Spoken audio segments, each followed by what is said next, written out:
人的？奴婢啊，是奉太后懿旨来接郭总管回宫的。本王在此做主，将郭槐留下，一切回宫去吧。奴婢可是奉了太后的懿旨啊！大胆！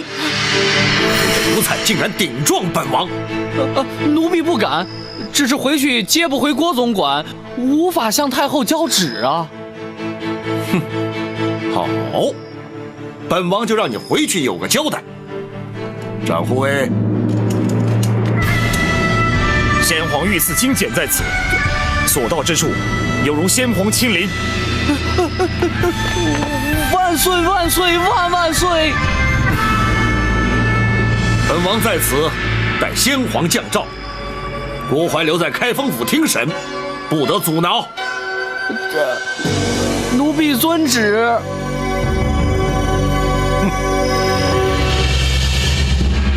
若非王爷亲临，请出御赐金简，包拯只怕不得不将那郭槐释回。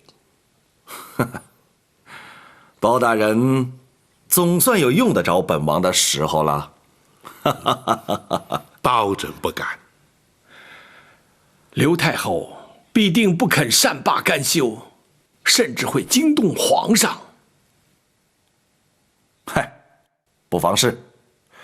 本王就留在这开封府，直到包大人取得郭槐的供状。多谢王爷。不，这是朝廷的大事，也是我赵氏家族的大事。本王又岂能置身于事外呢？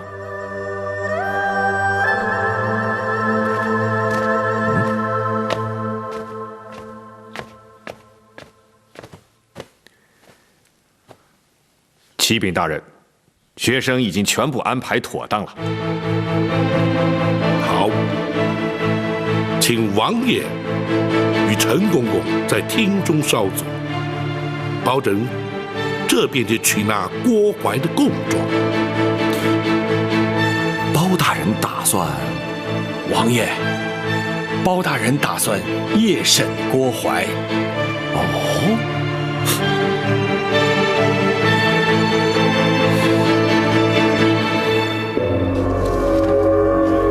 夜审？不错，立刻随我们去公堂。哼，包拯是怕太后娘娘派人把咱家接回去，所以才急着夜审。你别做梦了，后宫派来的人已经被请回去了，你没指望了。那为什么要夜审啊？难道郭公公就没有听说过吗？包大人日审阳，夜断阴。哼，那是市井传说。难道他真的能通鬼神啊？哼，那当然，我在开封府可见过多少次了。废话少说，快走吧。快走！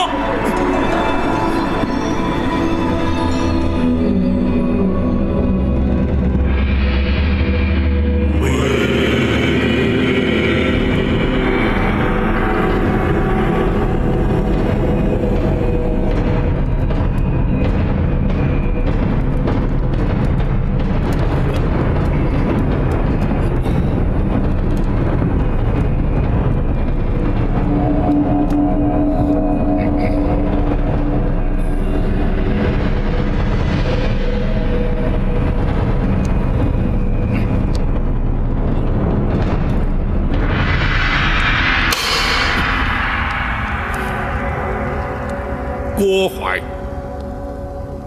，20年前，你任金华宫总管之职，埋通产婆尤氏，以狸猫换取太子，诈称玉成宫李贵妃产下妖孽，指使程昱寇诛，掐死太子，埋藏金水桥下，意图使刘贵妃之子入主东宫。凡此种种，你可承认？包大人，咱家根本不知道你说的是什么，我凭什么承认呢？住口！那寇珠良心未泯，不肯与你沆瀣一气，同流合污，暗中将太子送出宫去。你却对他施以酷刑，追问太子下落。寇珠熬刑不过，处处身亡，难道你也不知情？哼，包大人啊，所谓人死无凭证，就算你包大人指证的都属实，但是你可有人证啊？哼，本府如今夜审于你，便是让你无法交代。本府虽无人证，却有鬼证。寇珠何在？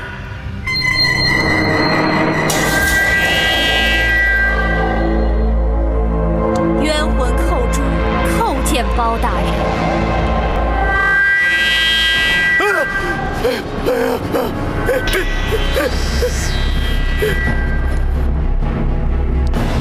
郭淮，你可认得他？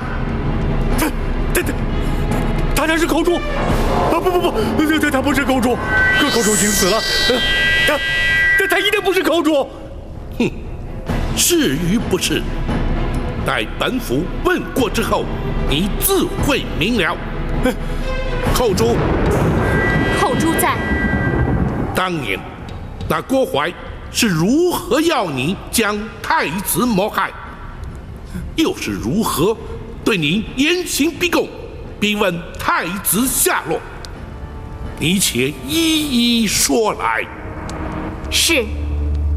李娘娘临盆之时，郭淮串通产婆尤氏，以剥去皮毛的狸猫替换出生的婴儿，要寇珠将婴儿装在竹篮之内，带离玉成宫。郭淮要寇珠将婴儿掐死后，埋在金水桥下。寇珠见小太子纯真无邪，睡相香甜，心生不忍，于是决定违抗郭淮之命，寻人帮助。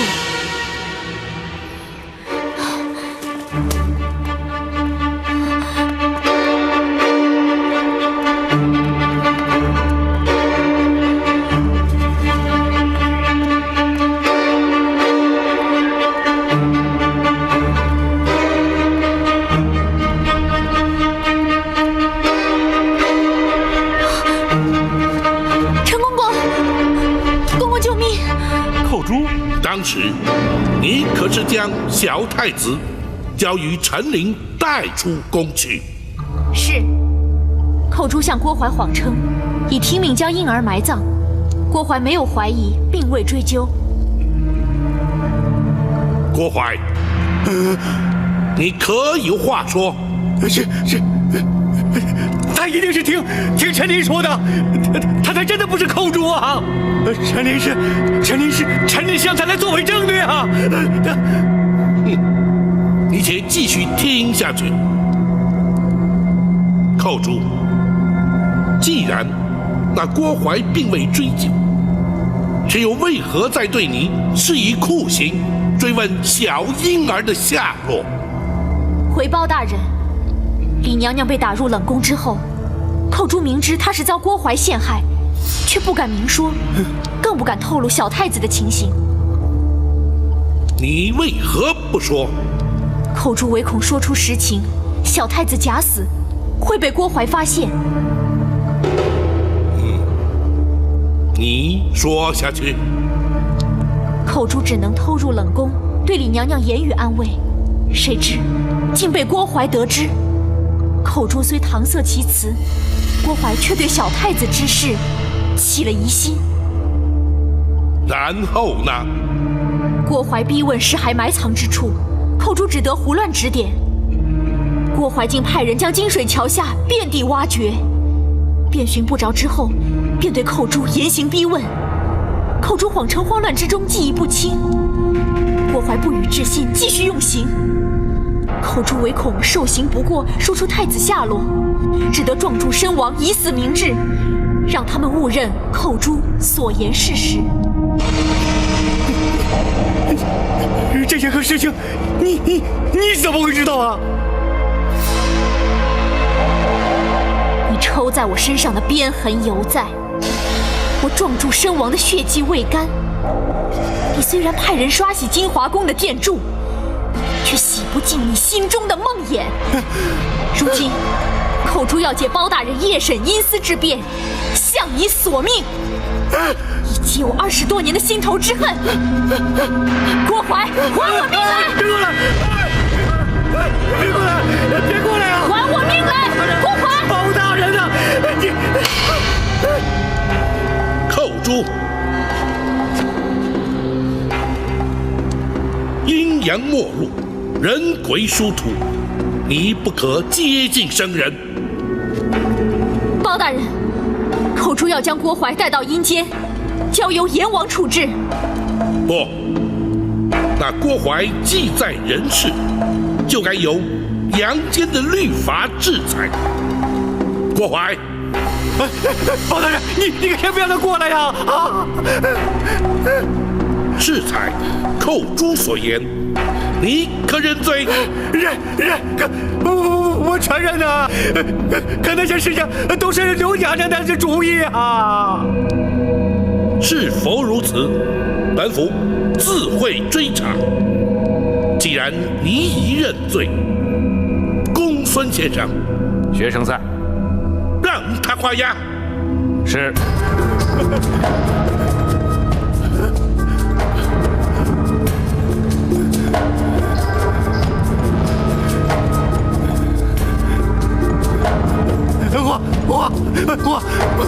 我画呀！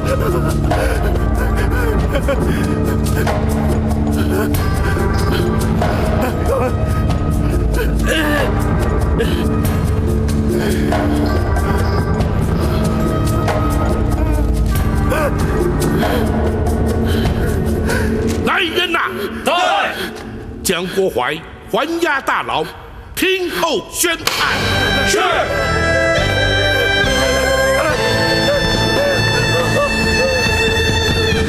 包大人果然高明，郭淮如此狡诈，还是难逃法网，签下了供状。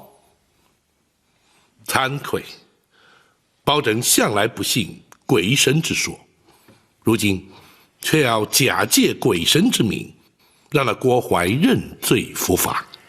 那是郭淮咎由自取，若不是他多行不义，又怎么会疑心生暗鬼呢？陈公公所言极是，倘若他光明磊落，毫不心虚，便是扣珠鬼魂当真出现，也全然无惧，又岂在乎装神弄鬼呀？那名假扮寇珠的女子，她来自何处？又怎会让郭淮如此深信不疑呢？那全仗着公孙先生巧妙安排。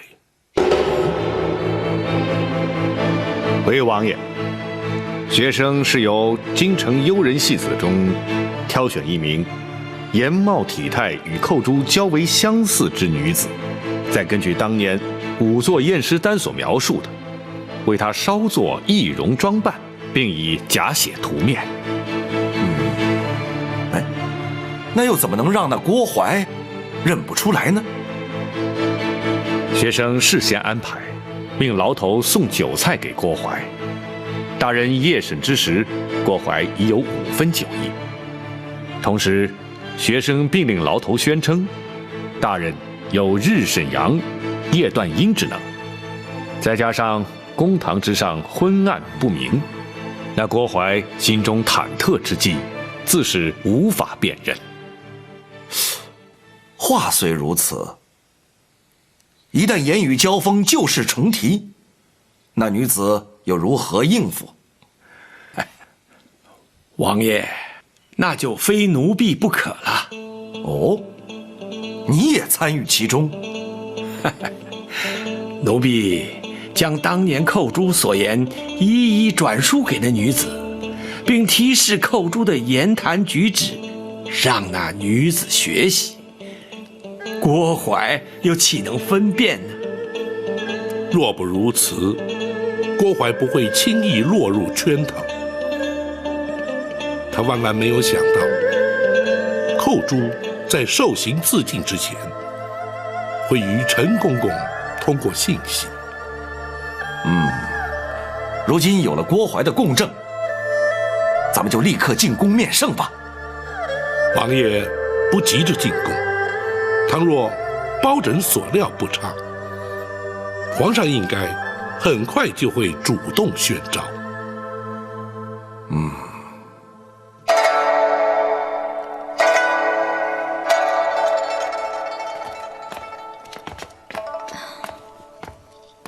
母后，皇上来了。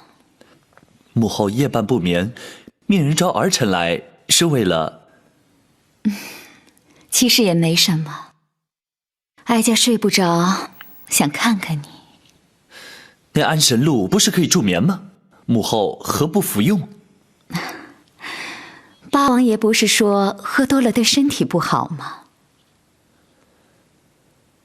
母后，您可是心中有事啊？哀家只是在回想这一生的点点滴滴。来，你坐下来说。是。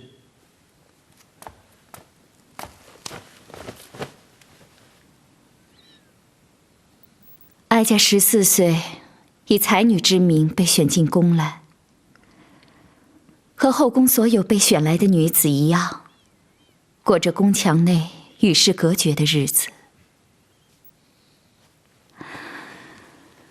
直到被先皇宠幸，升为贵妃，才见到了天日。后宫佳丽3000，其实却耽误了多少女子的青春啊！不仅如此，在后宫争宠是时有所闻的事，彼此勾心斗角，貌合神离。只有一个人和哀家情同姐妹，相互扶持，可是他却被打入了冷宫。母后说的，可是那位葬身火窟的李贵妃？你知道她？她就是幼年时儿臣误闯冷宫遇见的那位。母后还记得她给儿臣的玉佩吗？记得。母后，她究竟是为什么被先皇打入冷宫的呢？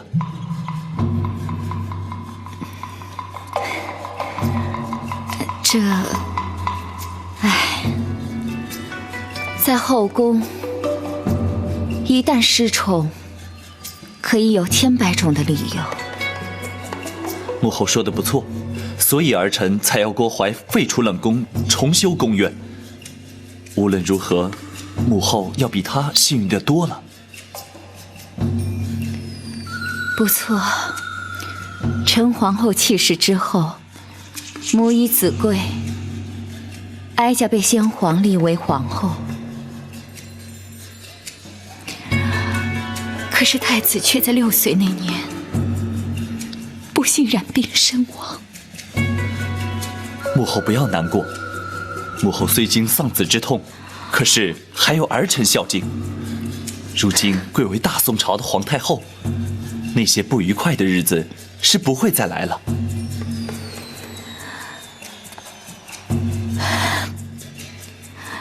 可是哀家毕竟不是皇上的生身之母，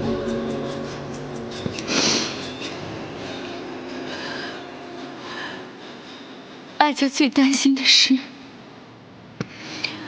倘若有一天，哀家与嫡娘娘之间有了无法化解的冲突，皇上会如何？母后，那是不可能的。哀家只是打个比方。如果真有那么一天，皇上会如何？如果真有那么一天，儿臣必定会痛苦万分，左右为难。生育养育实在难分轻重。不，儿臣不会让这样的事发生。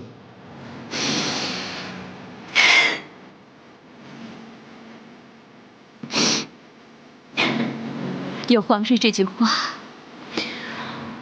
哀家心里也就舒坦多了，至少不会一个人在这儿胡思乱想。郭槐为什么不在宫中伺候母后？不提也罢。怎么？他还在开封府接受包大人的审讯呢。哦，包拯怎么会留他到半夜？可曾派人去询问？没有用的，连哀家下旨要开封府放人，都被打了回来。什么？包拯竟敢抗旨？倒不是包大人抗旨，而是八王爷。父王？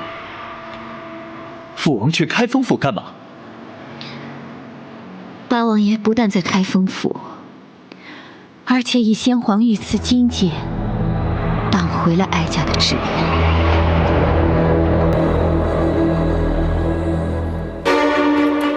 皇上派人前来下旨，要大人连夜进宫。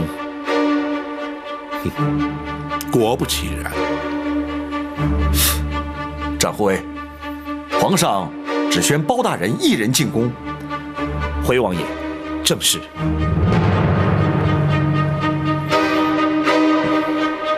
挡回太后懿旨，留下郭槐的是本王。皇上为何不宣本王和包大人一同进宫呢？想必是皇上不便与王爷父子相争，召包拯进宫，皇上才好问明实情。王爷，包拯此去会将此案实情禀奏皇上，不知王爷是否同意？也罢，是该到了让他明白真相的时候了。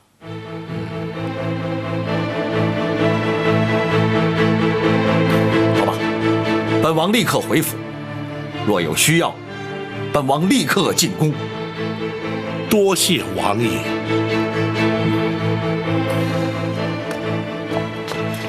什么？郭槐招供了？是。包拯已将他关押大牢，娘娘的冤屈已经可以确定获得平反。好，这一天终于来了。宝琴，臣在。哀家什么时候能够见到皇上？臣奉旨连夜进宫，会将全案实情向皇上禀明。娘娘请等候包拯回禀。哀家就等你回来。娘娘今夜尚未诊治，请容学生为娘娘施针。好，好。哎，娘娘小心。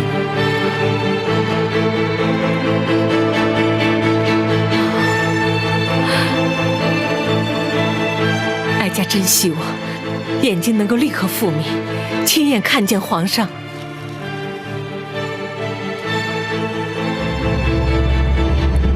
究竟是怎么回事？郭槐去开封府只是作证，你为何不让他回宫？回皇上，郭槐设计一桩重大阴谋，犯下重大刑案，臣乃是依法关押。哼，岂有此理！无论他犯下何等重罪，太后遗旨既已下达开封府，你怎敢抗旨不遵，拒不放人？甚至还要父王请出先皇的御赐金简。皇上可知，八王爷从不干涉朝政，亦不曾插手任何案件。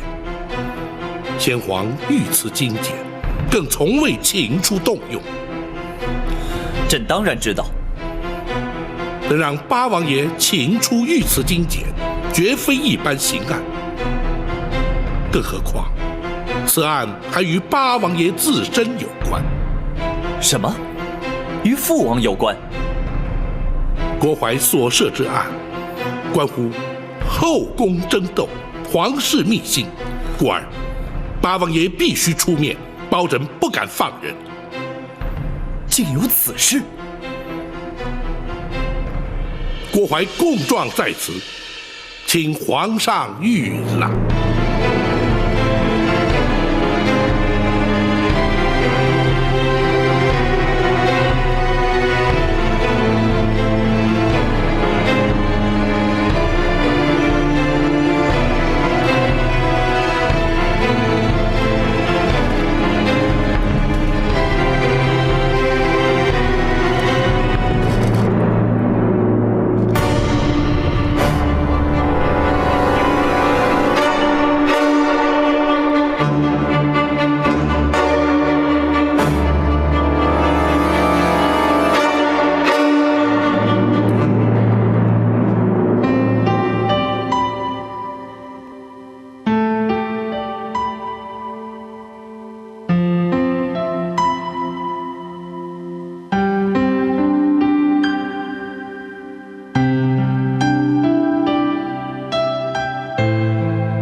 娘娘觉得如何？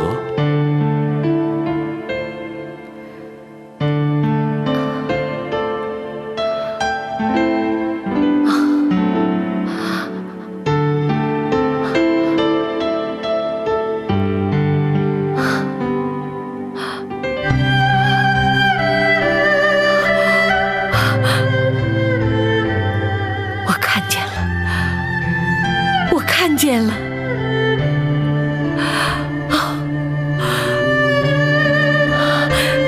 想必你就是公孙先生。学生正是公孙策。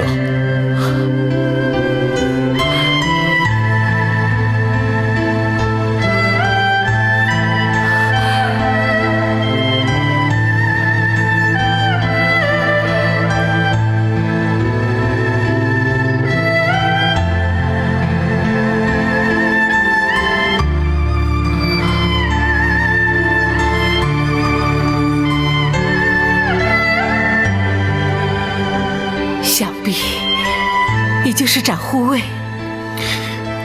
恭喜娘娘双目复明。公孙先生的医术可真称得上是华佗在世啊！不敢当娘娘谬赞。娘娘双目出狱，还请尽早安歇吧。不，哀家要等包大人回来，哀家要立刻进宫去见皇上。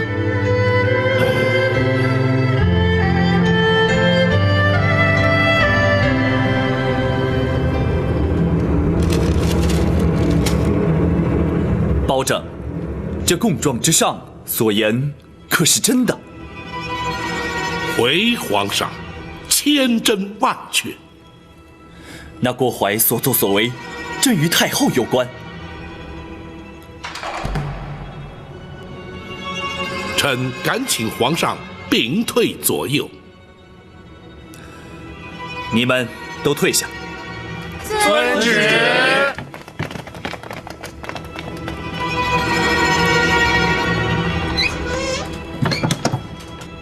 你说。回皇上，当年狸猫换太子一案，太后便是主谋。放肆！你竟敢在朕面前污蔑太后！臣据实禀奏，绝无半句虚假。当年太后与丽仪贵妃同怀龙种，先皇许诺，生下太子便册立为皇后。为图大位，太后方才出此下策，否则那郭槐不过是一名太监阉人，又怎敢犯下如此大逆不道、惊天动地之案？那金华宫程昱寇诛，因此状注自尽了。正是。郭槐当堂画押，坦诚罪状，此案已成定案。然而，在这供状之中，并未提及寇诛他舍命救出的婴儿，下落何方啊？回皇上，寇珠将婴儿交给了陈琳陈公公，藏在宫盒之内，夹带出了后宫。啊，然后呢？难道那婴儿未能逃过此劫？不，婴儿安然无恙，被送进了南清宫八王爷府。什么？那如今婴儿安在？八王爷以皇子之名，将婴儿留在王府之内抚养。且慢，算起来那婴儿与朕同庚，朕只有长兄，并无幼弟，何来以皇子之名留在府中抚养之说？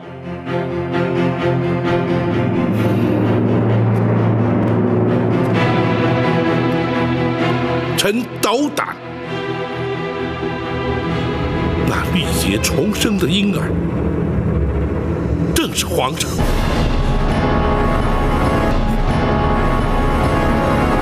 你说什么？当年八王妃狄娘娘也同时有孕在身，却不幸早产夭亡，而且未及呈报。八王爷深知此案兹事体大，为掩人耳目，才假称皇上是狄娘娘所生。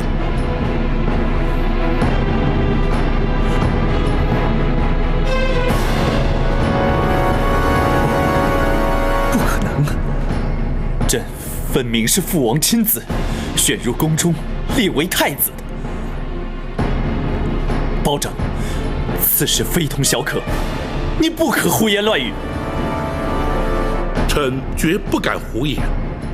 八王爷如今正在王府之中静候，皇上可宣召王爷进宫，当面询问。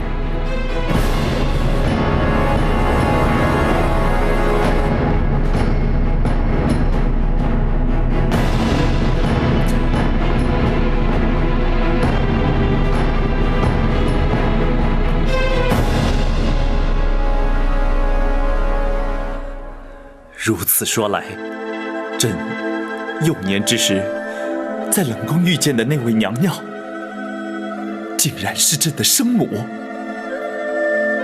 正是玉成宫丽仪贵妃。她是在冷宫失火之时葬身火窟的。不，是先皇下旨赐死。她已被打入冷宫，为何还要将她赐死？当年娘娘与皇上巧遇之后，八王爷命陈琳将皇上身世告知娘娘。自此，娘娘夜夜焚香，为皇上祈福。谁知却被郭槐得知，而刘太后更借此向先皇诬告。诬告什么？诬告丽仪贵妃以邪术诅咒先皇，先皇大为震怒，于是下旨赐死。啊，你是说她是因太后而死？皇上，刘娘娘是为了斩草除根，永绝后患。然而，吉人自有天相，李娘娘必死，而却未死。此话怎讲？陈琳奉旨赐死，不忍执行，太监于忠舍命泉中自请替死。冷宫总管秦凤自焚灭迹，瞒过郭槐，娘娘方得死里逃生，远离京城。她如今人在何处？皇上可还记得包拯那位失散多年的远房表亲？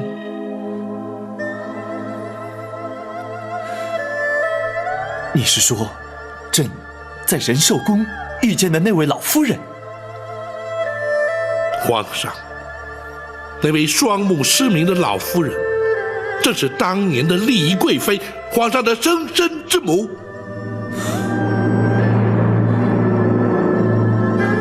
了市民双目，就是因为思念皇上，终日以泪洗面而活活哭下。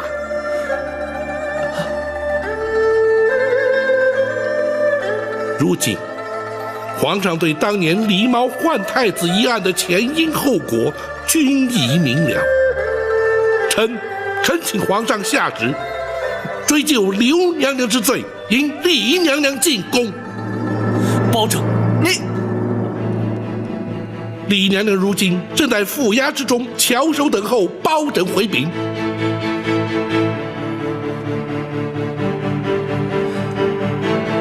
你让朕再想一想。皇上可是不信包拯之言？朕不是不信，只是太后对朕有20年的养育之情。皇上此言差矣。刘娘娘虽对皇上有多年养育之情，李娘娘却对皇上有10夜怀胎之恩。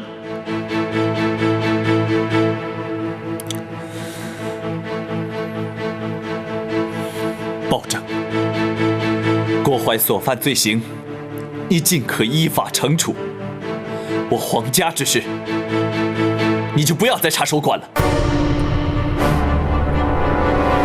皇上念养母之恩情，而置生母于不顾，传至天下，岂不让黎民百姓斥为不孝？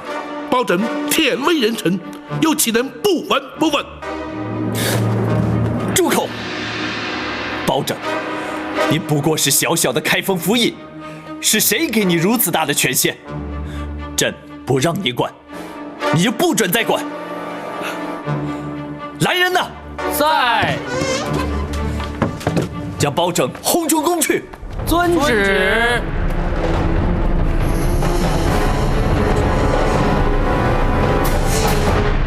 皇上将你赶出宫来，包拯惭愧，未能劝谏皇上，立即迎李娘娘进宫。啊，不，这怨不得包大人，不过也怪不得皇上。王爷，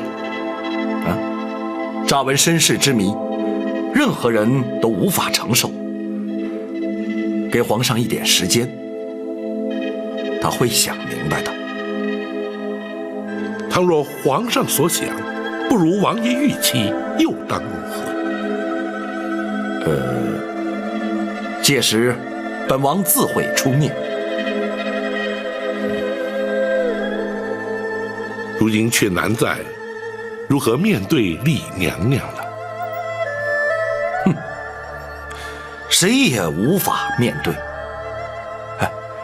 只有包大人委屈担待了。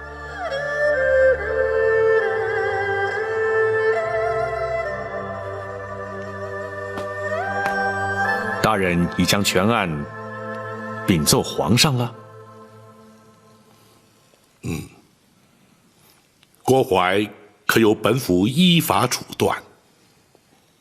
啊，那太后和李娘娘呢？詹护卫在。如今郭槐已被关押，娘娘的安全也已无虞，就让白玉堂先回献空岛。他毕竟是个江湖人，不让他知道此案的内情比较好些。大人要他戴罪立功，为何不带他进宫面圣？暂且不要，待此案所引起的余波平静之后再议。是。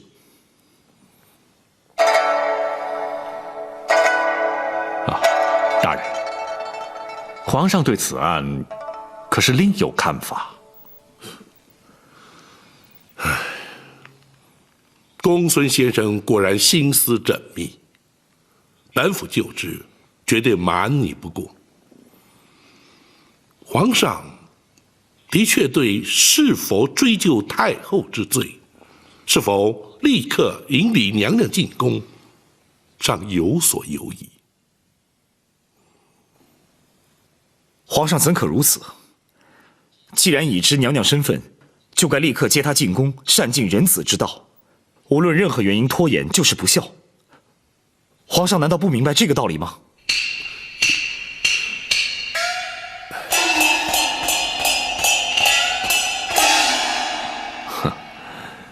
或许对皇上而言，生育养育同等重要，而难以取舍。既是皇家恩怨，外人也就难以智慧。公孙先生，禽兽展昭不能苟同。仁子孝亲，天经地义。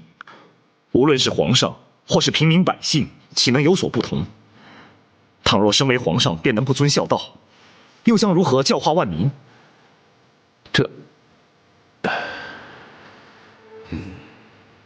咱护卫言之有理，本府定会向皇上据理力谏。然而，此刻却必须向娘娘回禀，倒让本府颇觉无奈。可怜李娘娘，方为双目复明而喜，如今却要什么？娘娘双目复明了？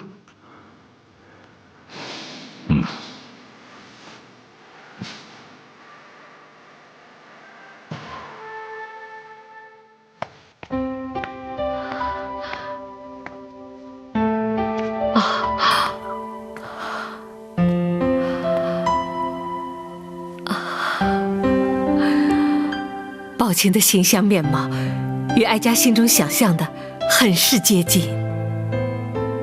臣恭喜娘娘重见光明。哀家的喜事不只是这一桩，能够重见光明固然可喜，能够亲眼看到朝思暮想的皇儿，那才是真正天大的喜事。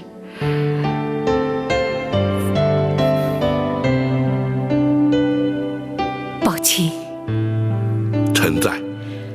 哀家何时能够见到皇儿？这夜色已深，皇上出宫恐怕多有不便。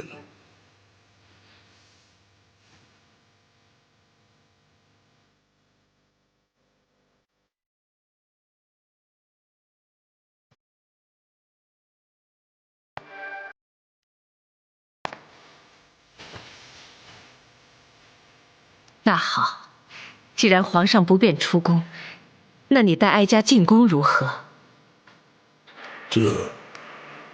娘娘还是等到天明之后。宝琴，你素称刚直耿介，不善言谎，哀家要你照实说，可是皇上不肯认我。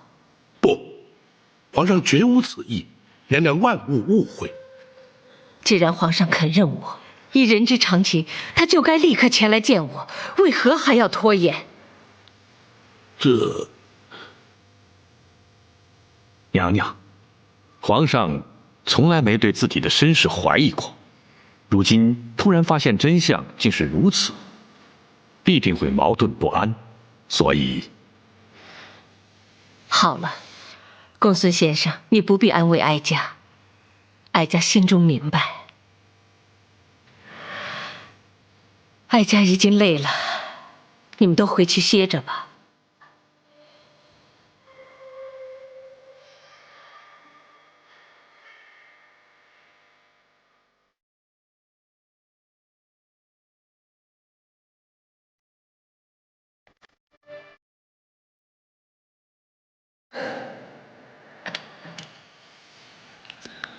我以后真的要当皇帝吗？我可不可以不要做皇帝啊？不可以。不过你可以选择做个好皇帝呀。怎么才能做个好皇帝呢？要仁慈，要孝顺。仁孝这2个字如果做到了，就会是个好皇帝。我是个好皇帝吗？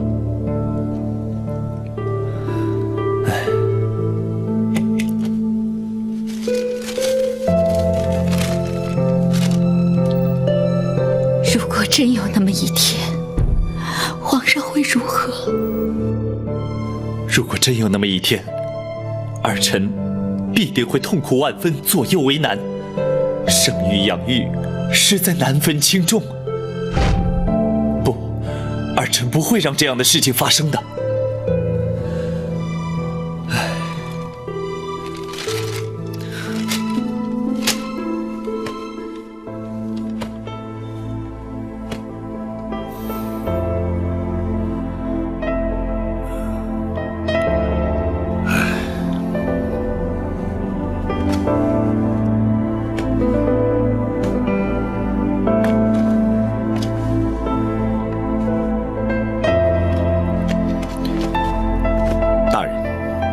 白玉堂回去了，属下要他回献空岛等候通知。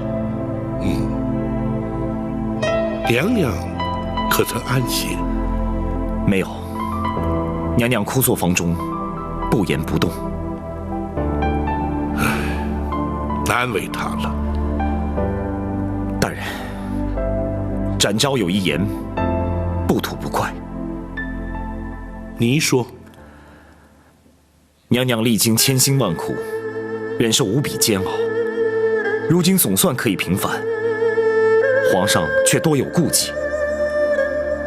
展昭想尽娘娘心中之苦，已忍无可忍。展护卫，公孙先生，本府要听展护卫说下去。展护卫若是不忍，又当如何？倘若展昭人在江湖，必定立刻闯入进宫，将皇上带来府衙，要他当面向娘娘谢罪。然而，展护卫如今却不在江湖。请恕展昭之言，倘若皇上如此不通人情，不分黑白，展昭这御前四品带刀护卫不做也罢。展护卫千万不可！展护卫，说得好，大人。展昭果然不愧为展昭，毕竟不同于一般。慢说展护卫心生不平，便是本府也绝不做事。明日一早，本府就进宫面圣。倘若皇上不肯听谏，这开封府府尹之职，本府也绝不眷恋。大人，本府虽不若展护卫可以重返江湖，但若回到泸州老家，耕读一生，又有何不可？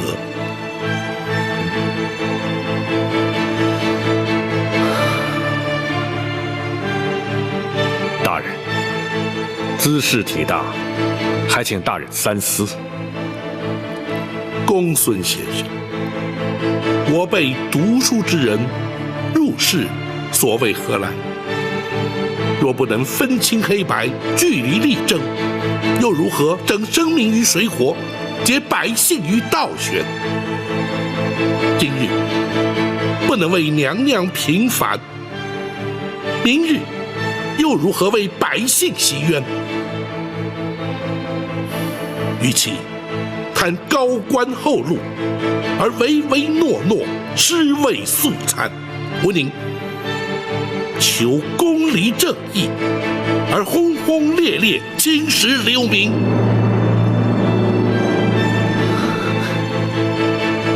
大人的教诲，学生终生不忘。倘若朝中文武皆如包大人一般，又何愁朝纲不正，宋氏不兴呢？然而，在本府入宫之前，还有一事要办。公孙先生，大人，传本府令谕，明日一早就将那郭槐自大牢之中提押出来，本府要升堂宣判。大人不等刘太后到案再判吗？不能等。倘若皇上不追究太后之罪，本府也绝不让那郭槐逍遥法外。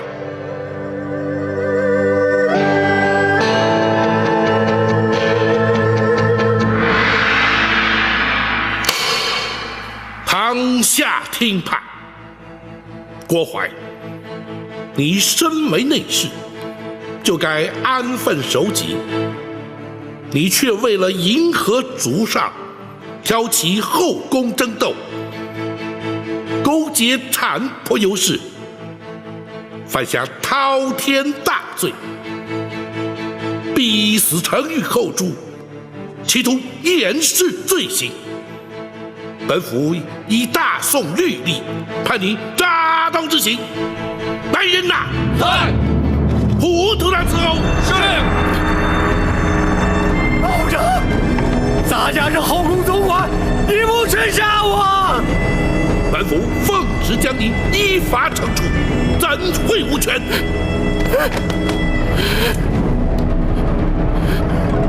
开！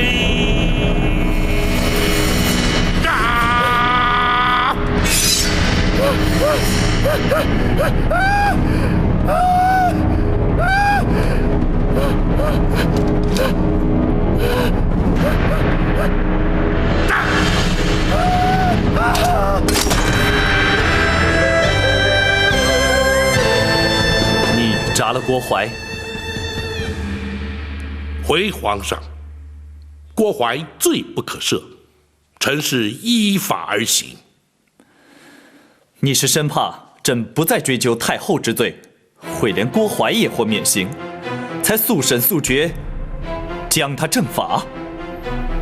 皇上明鉴。朕说过，只要你不管太后之事，郭槐任你处置。启奏皇上，臣不能不管。你当真不肯撒手，非要管我赵家私务？你可知道昨夜朕在生育之恩与养育之情之间的矛盾挣扎是彻夜难眠？难道你非要逼朕不可吗？皇上，李毛换太子一案，绝不仅是赵家私务，而涉及皇室道统、大宋国祚。废刘太后而因李娘娘，也绝不仅是皇上私情，而关乎人心教化、社会伦常。皇上自诩以仁孝治国，若是己身不正，又将何以正人？保证纵有天胆，也不敢逼迫皇上。然而，如今刘太后已是罪证确凿，皇上若是不下旨将她治罪，恐将难渡天下悠悠之口。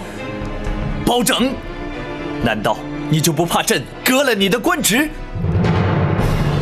皇上莫说要臣的顶上无上，便是要臣的项上人头，臣也绝不能让皇上背负着不孝的千古骂名。包拯，你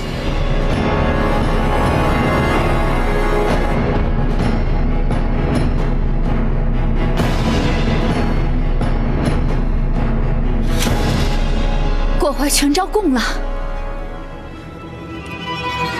除此之外，朕也已知道，那位双目失明的老夫人，就是当年冷宫的李贵妃，也就是朕的生母。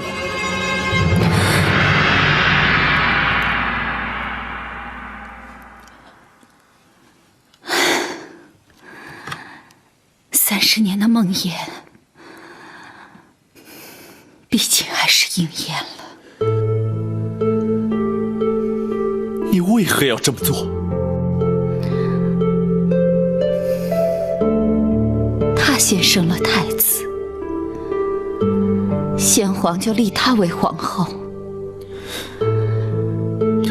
或许是为了争夺皇后之位，或许只是出于妒起。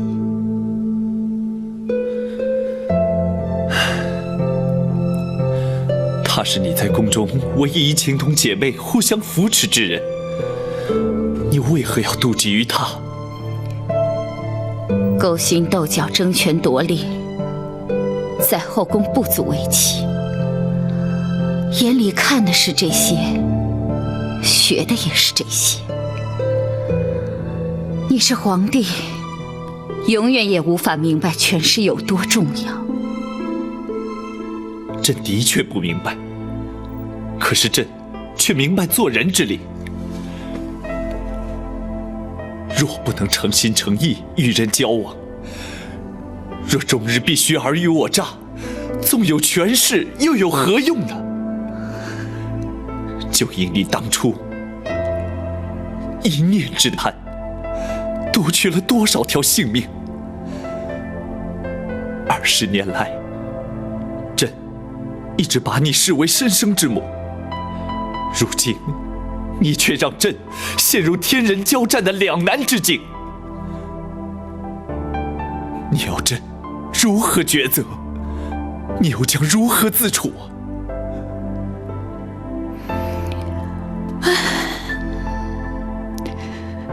早知今日，何必当初呢？皇上既然到此将一切说明，想必已有所决定了吧？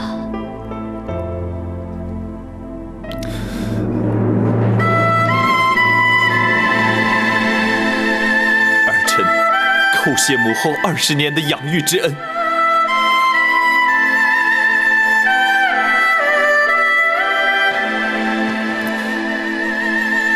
朕会亲往开封府，迎接朕的生身之母入宫。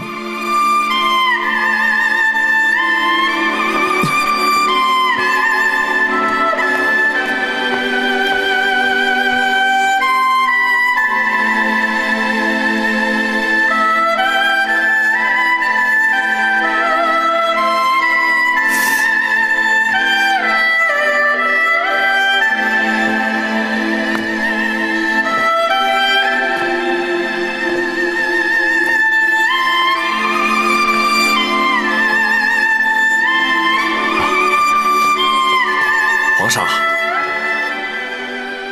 父王，皇上，如今身世已然大白，本王不再是你的父王，而是你的皇叔了。奴婢叩见皇上。亚父请起。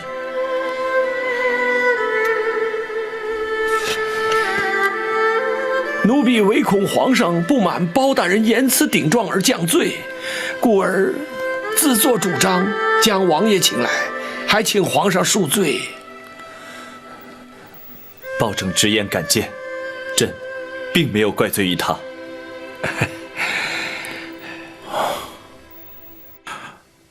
皇上如今作何打算啊？朕一命包拯将太后官服带回府衙，朕稍后便去接驾。皇上圣明啊！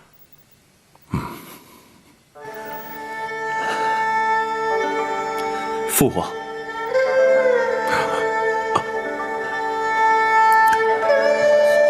皇叔，你可知道，朕此刻的心情是五味杂陈，百感交集。本王明白，皇上心中之苦，无人能够体会。然而，皇上，你必须要坚强啊！皇上，皇上，太后，太后，太后怎么样了？你快说呀！太后她悬梁自尽了。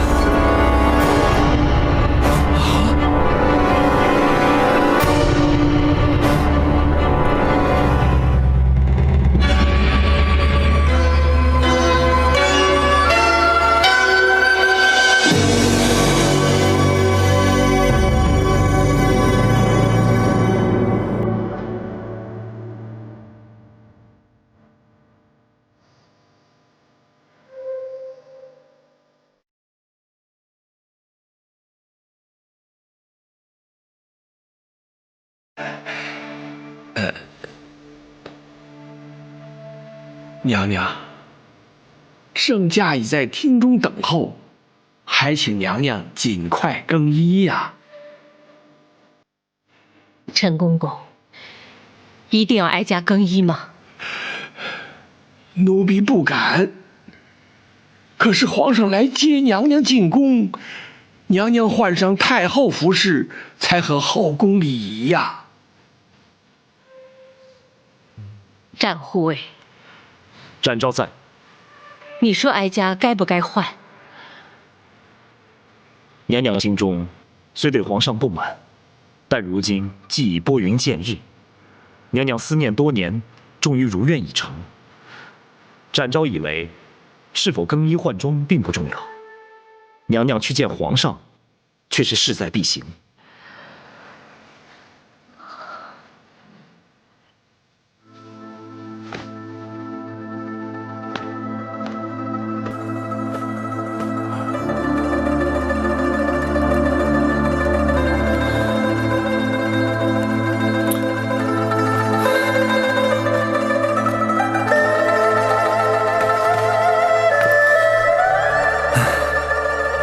朕言至此时才来，太后必定心生不悦，还望皇叔抱歉替朕多美言几句。母子连心，皇上也无需太过担心了。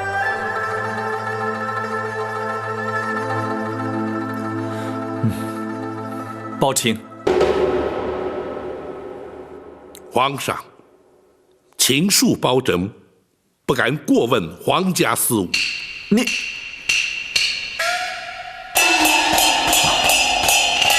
包大人，连皇上所言都能够让你记仇的话，这可不是为人臣子之道了。包拯不敢，只是臣敢请皇上预做准备。娘娘不悦之心，恐非三言两语便能释怀。迟来迎接母后，乃是朕咎由自取。太后若是降罪责罚，朕也无话可说。太后娘娘到。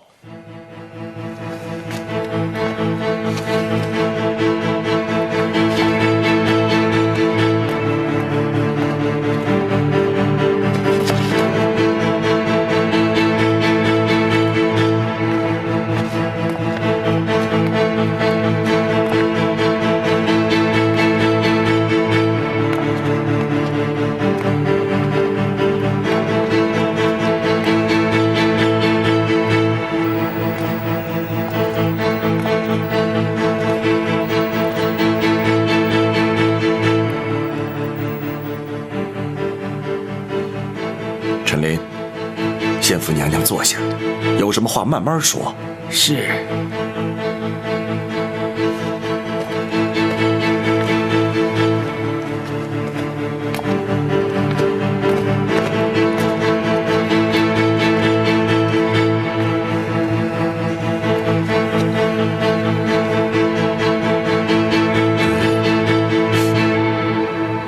皇嫂，你双目不是已然复明了，为何闭目不张啊？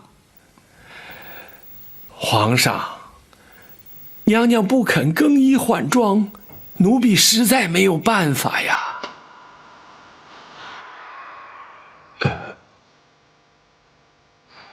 皇嫂，你有何不满，尽管直说，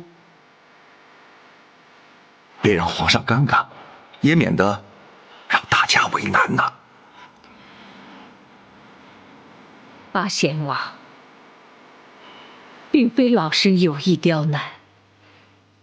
既然皇上不肯认我，我又何必看他？母后，且慢。如今已是我不认你了。在母子未相认之前，老身不以皇家自居，你也休要以母后相称。皇叔，皇嫂，皇上若是不肯认你，又怎会亲临开封府来接驾呢？你就看在本王的薄面上，原谅于他。毕竟，他是一国之君，当今的皇上。八仙王，恕老身直言，皇上又如何？皇上难道不是父母所生？我为他饱尝10月怀胎之苦，为他受尽牵肠挂肚之痛，为他遭人陷害，打入冷宫，为他先皇下旨，白绫赐死，为他流落街头，忍辱偷生，为他流干了眼泪，哭瞎了双眼。而他明知道我是他的亲生母亲，明知道我在府衙殷切期盼，他却不飞奔而来母子团圆，反而在那犹豫不决，左右为难。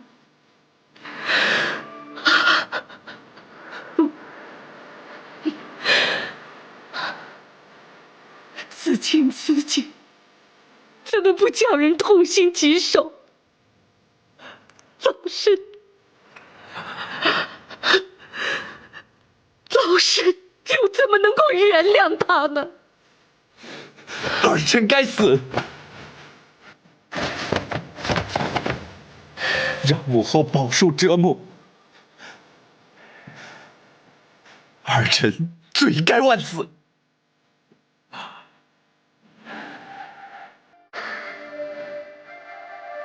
儿臣即便不能得到母后的宽恕，也请母后睁开眼睛，看看儿臣，看看儿臣和20年前在冷宫相遇时有何不同，看看儿臣与先皇有几分神似。母后，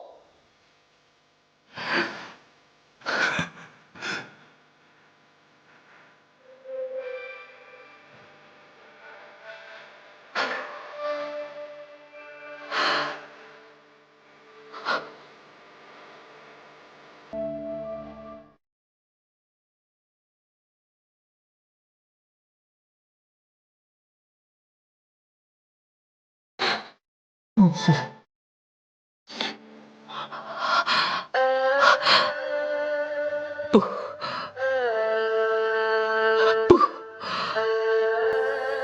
不能就这么简单。倘若就这么轻易的饶恕你，普天之下为人父母者，又怎么敢生儿育女？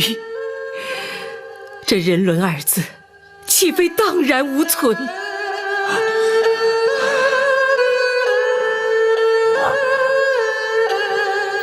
皇嫂，你要如何才肯认他？要如何责罚他，你才肯原谅他？儿臣愿意接受母后任何惩罚。在母子相认之前，老身只是一介平民。包大人，包拯在。倘若民间百姓犯了不孝之罪，该是如何惩罚？娘娘，不论如何惩罚，若要想老身认他，除非包大人先依法办他个不孝之罪。这，宝琴不得推脱，朕命你立即升堂，将这一不孝之罪究办，不得有误。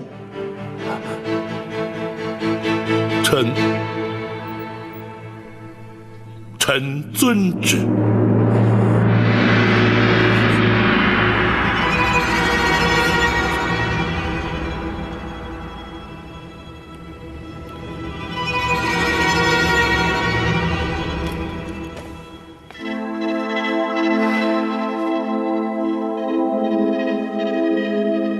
这的确是本府自入世以来，从来没有遇见过的难题，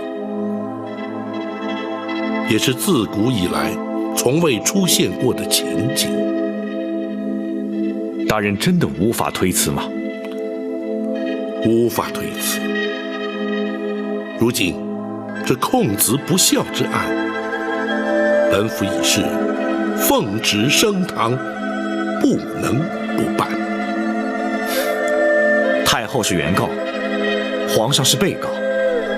大人这主审官，的确是前无古人，后无来者。展护卫似乎不以为怪，想必有所看法。属下不如大人有多年办案经验，也不如公孙先生熟知律法行文。然而却知太后娘娘心中所想。哦，本府愿闻其详。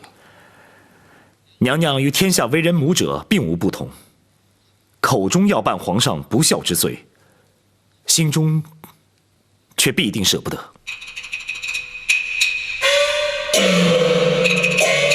学生明白了，大人何不由此处着手？只要对皇上略有薄惩，那太后也就不会予以追究了。本府已有因应之策。王朝马汉，在。传令升堂。是。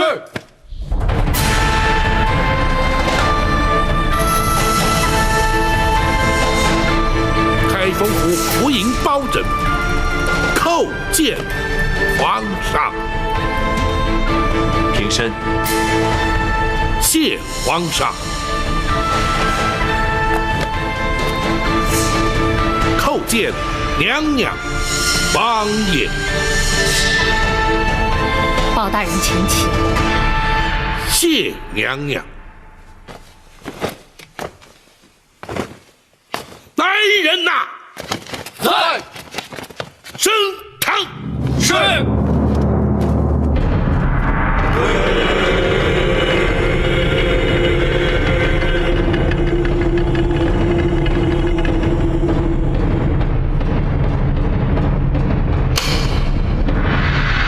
本府今日奉皇上圣谕，审皇上不孝之罪。虽然由古至今，自有行制以来，从未听闻以臣审君之说。然而，王子犯法与庶民同罪，律法之前无贵贱之分。本府便以大宋律例论罪判刑。公孙先生，学生在。若依本案实情，该当何罪？该判何刑？回大人，弃亲不养，知亲不问，遇亲不认，事亲不孝，一律可判拘禁、苦役、罚银、杖击之刑。然而，不知者不罪，无心者轻判。本府横情度理，依法判处杖刑20。包大人，包大人，自古岂有臣打君之理？本府也知，绝无以臣打君之理。然而，本府乃是奉旨而行。包大人，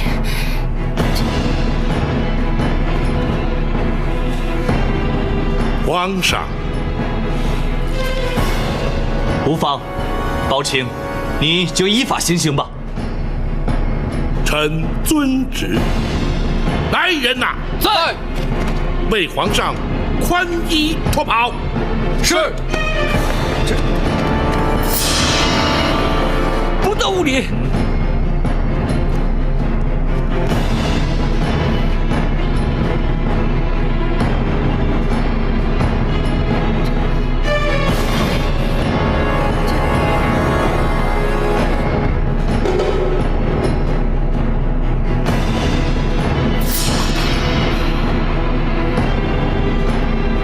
斩护卫，属下在，待本府行刑。遵命。自古以来，臣不打君，本府奉旨，不得不打。王朝马汉灯笼照虎，在。将龙袍押上堂来。是。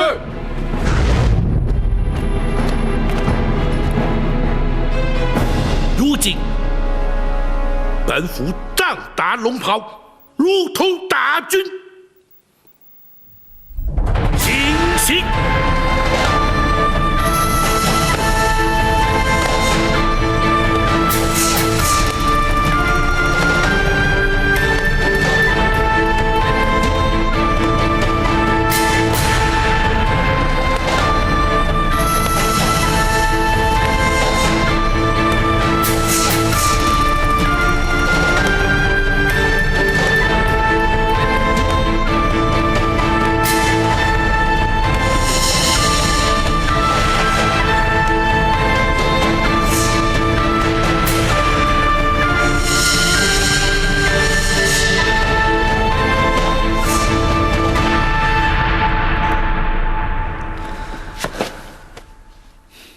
若非包清机智，恐怕朕要出尝这杖刑的滋味了。